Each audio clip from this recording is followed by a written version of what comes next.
एक बार railway station से निकलते हुए मैंने घर जाने के लिए एक टैक्सी बुक की और उसमें बैठ गया।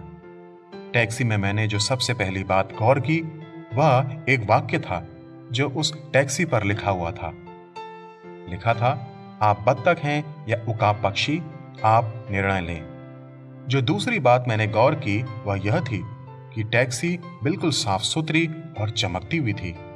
ड्राइवर अच्छे से सफेद कमीज, प्रेस की हुई पैंट और टाई के साथ तैयार था। ड्राइवर टैक्सी से उतरा और बोला, मेरा नाम आकाश है और जब तक मैं आपका सामान रख रहा हूं तब तक आप मेरे इस कार्ड को पढ़ लें जिसमें मेरा कार्य लिखा हुआ है। मैं बहुत प्रभावित हुआ। टैक्सी अंदर से भी बहुत साफ थी। टैक्सी में बैठते ही उसने मुझसे कहा, सर ये आज का न्यूज़पेपर है अगर आप पढ़ना चाहें। फिर उसने मुझसे पूछा, सर एसी का तापमान ठीक है? आप कौन सा रेडियो स्टेशन सुनना पसंद करेंगे? और फिर उसने मुझे वह रूट बताया जिससे हम जाने वाले थे। उसके व्यवहार से आश्चर्यचकित होकर मैंने उससे पूछा, क्या आप हमेशा अपने ग्राहकों से ऐसे ही पेश आते हैं? उसने कहा, नहीं, लेकिन हाँ, पिछले 2 सालों से मैं ऐसा ही लोगों के साथ पेश आ रहा हूं।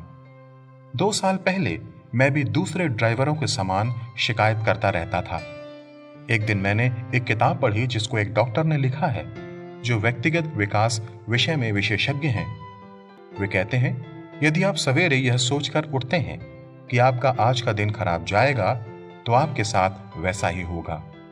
बत्तख के समान ना बने लेकिन उकाब पक्षी जैसा बने।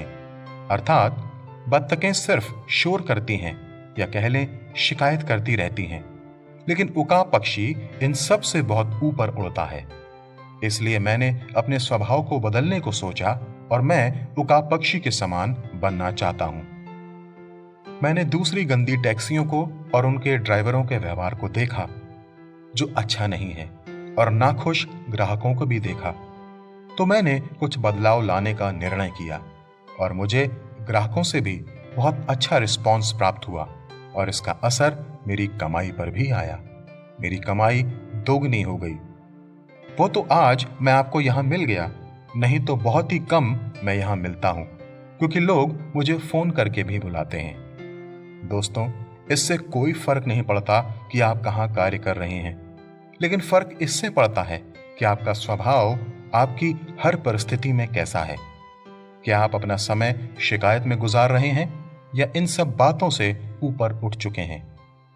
ऐसा करने की सोच और निर्णय सिर्फ आपके ही अंदर है।